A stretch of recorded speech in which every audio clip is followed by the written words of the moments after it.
apakah tetap dibahas terus atau tidak perlu dibahas lebih lanjut, Pak? Kalau misal satu mau membahas, yang satu tidak mau membahas, apa yang harus dilakukan? Ya, yang kita harus hindari, tadi saya katakan, jangan menghindari pertengkaran untuk jangka panjang. Jadi misalnya bantu adik bertengkar, bantu orang tua bertengkar, ya kalau gitu nggak usah bicara dah, gitu ya. Nah kalau daripada bicara bertengkar, kan lebih baik hidup dalam damai sejahtera, jadi nggak bicara. Jangka pendek bagus, nggak bertengkar. Tapi jangka panjang, relasi yang kuat itu karena keterbukaan. Tanpa keterbukaan, tanpa ketelanjangan, tidak ada keintiman. Padahal suami istri itu satu daging, tapi tidak malu. Tidak malu berarti intim. Tapi intim hanya bisa terbuka. Nah, masalahnya gimana kalau terbuka bertengkar? Nah, maka jangan menghindari pertengkaran, tapi pertengkaran harus diselesaikan. Nah, sekarang sudah dalam kondisi pertengkaran yang tidak selesai. Pertengkaran tidak selesai, dan kalau mau diselesaikan pun nggak mau, gitu ya, nggak mau dibahas. Atau kalau mau dibahas, ya tambah berantem, betul berantem. Nah, kembali lagi boleh mundur. Mundur dalam arti ya sudah nggak usah dibahas dulu. Karena kalau dibahas dulu, kalau dibahas lagi, ya bakal berantem, akan makin parah. Jadi kita boleh kayak, tapi kita tahu bahwa ini nggak ideal. Ya, tidak menyelesaikan masalah itu, masalah tidak akan selesai dengan dibiarkan. Yang akan menjadi endapan yang suatu saat bisa meledak. Nah, tapi kita boleh berstrategi. Tak kasih contoh misalnya begini, ya contohnya misalnya yang saya sendiri pernah ngalami, saya tuh dulu jujur pernah tidak jujur. Jadi saya diam-diam ngasih uang ibu saya, diam-diam ngasih uang adik saya gitu ya. Karena kalau saya cerita, ya istri memang tidak bertengkar menurut dia. Jadi menurut saya nadanya itu nggak enak, dan bagi saya itu bertengkar. Jadi kadang-kadang kan orang itu bilang, aku nggak bertengkar kok, aku nggak bertengkar kok, itu sedang bertengkar. Jadi kita menghindari gitu ya. Tapi begitu saya sadar nggak bagus, tapi gimana ya mau ngomongnya gitu ya? Ngomong kalau ngomong nanti pasti berantem lagi gitu kan. Nah akhirnya punya trik. Ya triknya tuh begini. Kalau saya mau ngomong ngasih uang ibu, ngasih uang adik, maka sebelumnya saya, namanya ini prinsip keadilan atau fair. Jadi saya mau ngasih uang ibu saya gitu. Tapi kalau ngomong nanti pasti berdebat, atau kalau nggak debat paling nggak ngomongnya nadanya nggak enak deh gitu, yang bilang kita butuh uang ini, uang itu, padahal uangnya ada gitu. Nah akhirnya saya pikir begini, kalau saya mau ngasih uang ibu saya 10 juta, ya udah saya kasih mertua saya aja 20 juta dulu gitu ya. Tapi saya dulu pikir begini, loh saya ini kan keluarga miskin, dan saya waktu pacaran jujur sama pacar saya kalau saya miskin. Dan pacar saya bilang, betul kamu jujur kalau kamu miskin. Cuma saya kaget, kenapa pamanmu miskin, Pak Demu miskin, bulekmu miskin, Pak Lekmu miskin kabeh. Lah, kamu kok baru sadar? Ya orang miskin tuh ya pamannya miskin, budenya miskin, bulenya miskin. Bapakku kere, ibuku kere, bulekku kere. Kere grup, ngerti nggak? Kalau bapakku miskin, Pak Lekku kaya, ya berarti Pak Lekku jahat dong. Nggak bantu kakaknya. Dia orang miskin tuh ya semuanya miskin. Itu dia baru sadar. Iya ya, iyalah itu. Jadi orang miskin itu gerbongnya panjang, dan kamu menikah bukan dengan saya, kamu menikah dengan keluarga saya. Adik saya butuh dibantu, kakak saya butuh dibantu. Saya nomor 2 tapi seperti nomor 1. Jadi yang butuh dibantu banyak. Nah, dulu saya berpikir begini, tapi ini pikiran saya itu salah. Keluarga istri saya kan keluarganya mampu semuanya, jadi nggak butuh pertolongan. Salah lu. Orang kaya itu memang butuh nggak butuh pertolongan betul. Tapi bukannya nggak butuh pemberian loh. Jadi kalau punya Anda punya keluarga asal kayak saya nih, keluarga saya itu miskin gitu, butuh ditolong gitu. Keluarga istri saya itu kaya-kaya semuanya. Betul, orang kaya itu tidak butuh ditolong, tapi tidak menolak pemberian. Jadi jangan nggak memberi kepada orang kaya, ya. Dan justru orang kaya itu pemberiannya butuh banyak. Masa orang kaya mau dikasih 100.000 marah ya kan? Jadi saya bilang sama istri saya begini, papa libur diajak yuk ke Hong Kong atau ke Shenzhen, atau kita ajak ke Cina, kan belum pernah nih gitu ya. Kita ajak ke luar negeri, kita bikinin paspornya, tiketnya, hotelnya, ya bener lah 20 juta, 30 juta lebih gitu kan. Nah, sambil ngajak mertua pergi ke luar negeri dibayarin, yang bisa butuh 40 juta, kita ngomong, yang aku tak bantu ibu ya, nggak banyak kok, 10 juta aja. Nah, itu nggak marah tuh dia tuh. Jadi sebenarnya ada caranya gitu ya. Memang jadi caranya jadi bulat-bulat tuh lama gitu. Mau bantu orang tua aja ngajak orang mertua gini dulu ya. Ngajaknya macam-macam, bisa ke luar negeri agak butuh waktu lama cari tiket hotel, atau kalau enggak misalnya ya servisin mobilnya, atau dia butuh ini loh. Dia waktu itu saya pernah beliin juga orang tua mertua saya itu Nuga. Nuga tuh waktu itu 18 juta, tahun berapa? Mahal juga itu. Kalau sekarang kan kayak 80 100 jutaan gitu ya. Ya akhirnya saya begitu caranya. Saya berbuat baik dulu pada keluarga pasangan saya, di mana mereka tidak miskin, tidak butuh pertolongan, tapi sekali lagi, orang kaya itu tidak menolak pemberian. Sekarang saya udah kaya nih, coba Anda kasih, kan saya mau.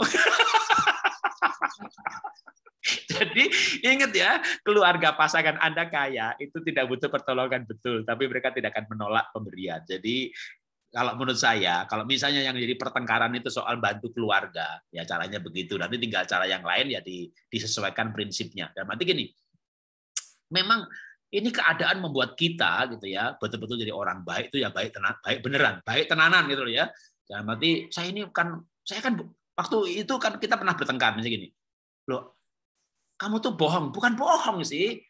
Saya cuma belum cerita. Saya bantu ibu, bantu adik, saya mau cerita. Tapi kadang-kadang kita itu laki-laki mau cerita sama istri, bantu adik itu lihat moodnya istri dulu gitu loh ya, moodnya bagus apa enggak, ya kan? Lah belum cerita udah kebuluan keduluan. Bukti transfer tercecer. Bukannya bohong, saya baru akan cerita. Tapi nunggu cerita ini kan katanya nih, wanita itu jangan diceritain yang aneh-aneh kalau mendatangi datang bulan. Ya, kalau datang bulan 7 hari, tunggu lagi 7 hari berikutnya. Itu moodnya lagi bagus. Nah, kan nunggunya 14 hari gitu ya. Sebelum 14 hari, bukti transfer kececer. Jadi dia bilang, kamu tuh bohong. Enggak, saya bukan bohong. Cuma belum cerita aja. Saya akan cerita. Kapan? Wah, jadi kita nggak bisa kayak berantem itu ya, awalnya tuh gitu. Lalu ada juga pernah begini, memang saya nggak pengen cerita. Kenapa nggak pengen cerita? Kan saya pakai pegangan firman Tuhan. Jadi firman Tuhan itu kan berkata, kalau memberi tangan kiri, tangan kanan jangan tahu. Apalagi tangan istri, kan gitu kan. Jadi ya memberi itu diam-diam lah gitu kan. Saya bilang sama istri, ini kan bukan judi, ini tuh perbuatan baik gitu. Ya tapi perbuatan baik itu kalau kamu nggak cerita sama saya, apa yang di pikiran kamu? Saya marah, berarti saya jahat. Kamu berpikir saya jahat. Dalam hati saya, iya sih. Tapi kan nggak berani ngomong begitu. Gitu ya. Jadi akhirnya ya sudahlah, pokoknya sekali lagi ngalah aja lah pokoknya. Pokoknya emang istri itu nggak bisa dikalahkan. Karena kalau kita bisa kalahkan dia, kita kalah relasi juga, gitu kan. Ujung-ujungnya kita ajak dia nggak mau. Jadi emang benar-benar emang suami istri itu nggak boleh saling mengalahkan. Jadi akhirnya cari cara. Caranya gimana ya? Baikin mertua dulu, baru baikin orang tua. Baikin mertua dulu, baru. Jadi emang akhirnya juga kepada keadilan, kepada kebaikan yang sesungguhnya. Sampai akhirnya ya istri saya tahu benar-benar bahwa juga saya sayang keluarganya dia. Nah, ini ceritanya nih. Begitu saya mulai terbuka, saya sayang keluarganya dia, ternyata dia juga berubah. Berubahnya tuh begini. Misalnya nih saya mau ngasih uang ke ibu saya 1 juta. Akhirnya kita sepakat begini, sekarang begini deh. Kalau saya ngasih orang tua saya, kamu yang ngasih. Kalau kamu ngasih orang tuamu, aku yang ngasih. Karena saya pernah salah. Ya, saya ngasih uang ibu saya dan saya bilang, Bu, jangan sampai istri tahu ya. Kan akhirnya istri saya berpikir bahwa mantunya jahat.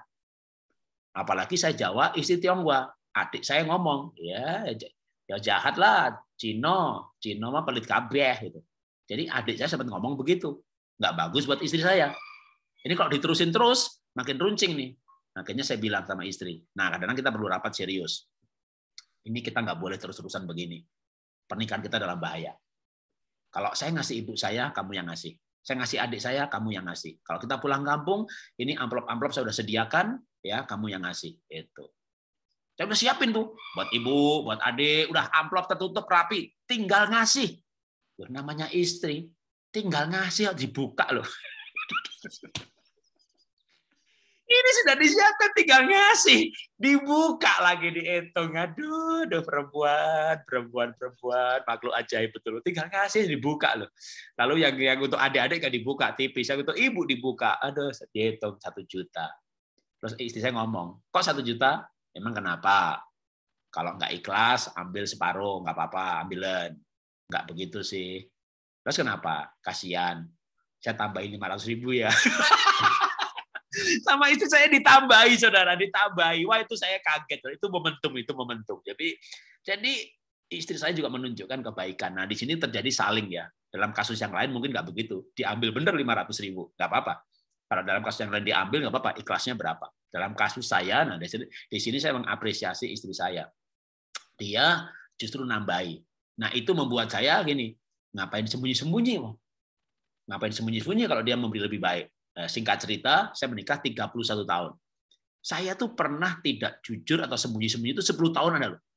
10 tahun pernikahan saya ngasih uang adik diam-diam, ngasih uang ibu diam-diam. Ya, begitu diam-diam, bukti transfer kececer, dia marah, kita bertengkar, dan saya berjanji kepada istri saya di tahun kelima, keempat, bahwa saya tidak akan mengulangi lagi. Dan saya betul-betul mengulangi lagi. Karena waktu saya berjanji dengan mulut saya tidak akan mengulangi lagi, mulut saya berkata tidak akan mengulangi lagi. Tapi di hati saya berkata, lain kali harus hati-hati. Gitu ya. Jadi lain kali saya atur dulu. Bu, ini istri nggak tahu, jangan bilang ya. Karena pernah tuh dikasih duit, malah terima kasih sama istri. Jadi lain kali harus hati-hati. Jadi, tapi yang nggak bisa hati-hati, namanya orang sanguin ya kan, begitu transfer kececer. Jadi jujur, saya pernah tidak jujur, itu sampai 10 tahun ada. Sampai kita mengalami momentum-momentum di mana tadi juga istri saya menunjukkan kebaikan sama istri saya. Jadi kalau saya menikah 31 tahun sekarang ini, itu boleh dikatakan 15 tahun terakhir gitu ya. Jadi nggak cepat juga ya. Saya tidak menikah langsung terbuka, enggak. Jadi dalam keuangan kami punya berbagai macam sejarah dan pola. Saya kerja, istri kerja, kita pegang duit masing-masing, kita pegang gaji masing-masing, tapi kita sepakat. Kamu bayar listrik, aku bayar telepon, kamu bayar cicilan rumah, aku bayar cicilan untuk istri, kamu bayar untuk SPP dan uang pangkal anak, aku bayar cicilan rumah gitu. Sampai akhirnya singkat cerita lewat berbagai proses keuangan kita satukan, ya terbuka. Kalau toh saya punya tabungan, biar kalau ngurus visa nggak perlu pinjam rekening istri, dengan tabungan saya cukup. Tapi kalau istri ke bank, buku saya dia bawa, dia print saldonya, saya ke bank, istri titip tabungannya, dia print saldonya. Jadi sekarang kita dalam keterbukaan 100%.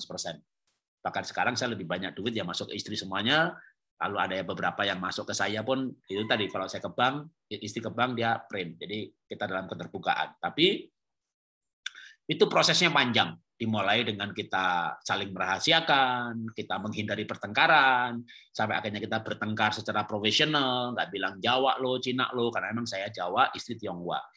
Kita belajar untuk lebih baik, dan tadi terakhir adalah kita belajar untuk mencintai keluarga pasangan.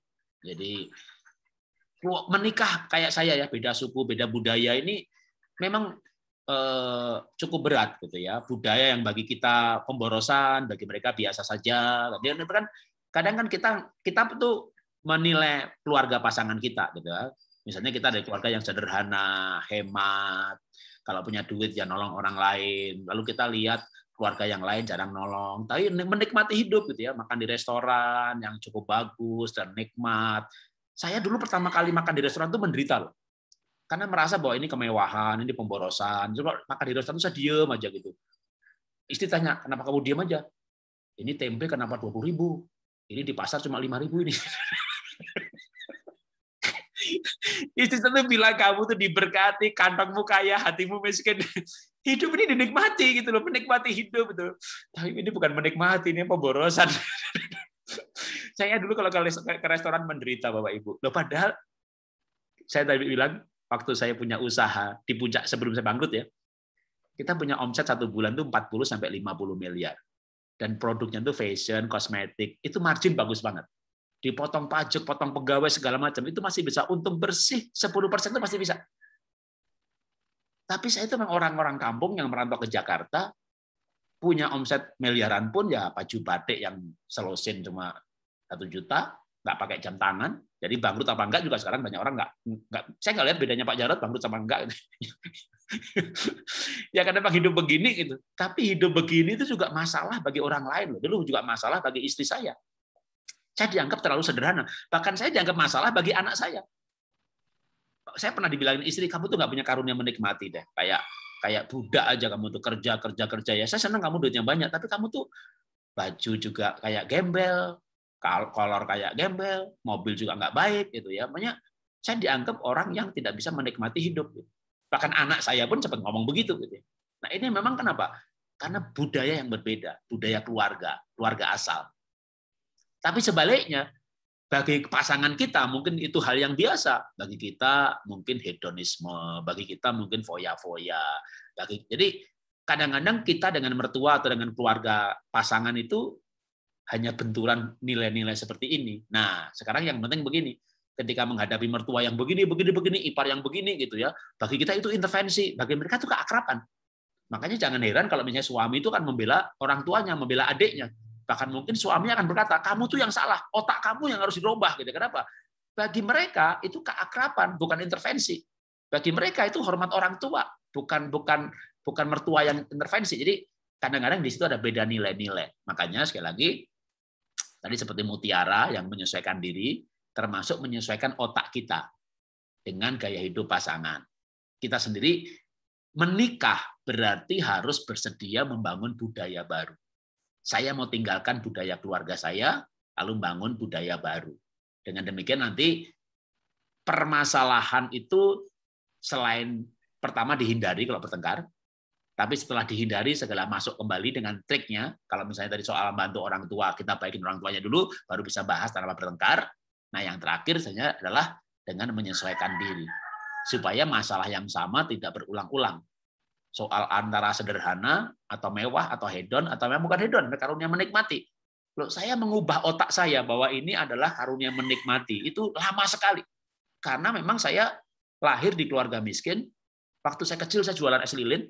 Hidup saya panjang sekali ceritanya, hidup dalam kesusahan, tinggal di pinggir Sungai Ciliwung aja, waktu saya kuliah 4 tahun tinggal di pinggir Sungai Ciliwung, menikah tahun 90 saya tinggal di pinggir kuburan Kuningan Jakarta, dan istri saya tak ajak hidup dengan gaya saya. Nah, istri saya juga menyesuaikan dengan saya itu juga penderitaan luar biasa. Tapi begitu diberkati, ya dia bisa kembali seperti dulu di keluarga asal. Nah, ini perjalanan keluarga itu memang perjalanan membangun nilai-nilai bersama. Ketika nanti makin lama nilainya makin disamakan, nah saat itulah sebenarnya konflik itu makin berkurang. Jadi tetap kalau misalnya bahas bertengkar, nggak mau dibahas, ya sudah, sementara nggak usah bahas dulu, cari siasat. Ya, nah siasat itu adalah baikin dulu keluarganya, baikin dulu dia, supaya nanti ketika hatinya sudah lunak oleh kebaikan-kebaikan gitu ya, kita bisa bahas lagi. Jadi tetap suatu saat harus dibahas karena hidup bersama itu mestinya segala sesuatu dibangun kesepakatan. Nah, kesepakatan hanya bisa lewat pembahasan. Makin banyak kesepakatannya, nantinya akan makin berkurang konfliknya. Konflik terjadi karena tidak ada kesepakatan. Maka kita sepakat nabung berapa, anggaran berbuat baik berapa, nyumbang berapa. Selama ini belum ada kesepakatan, pasti berantem terus soal itu. Begitu disepakatin, kan udah selesai sepakat, gitu ya. Jadi makanya membangun kesepakatan di dalam keluarga. Ya, Tuhan memberkati.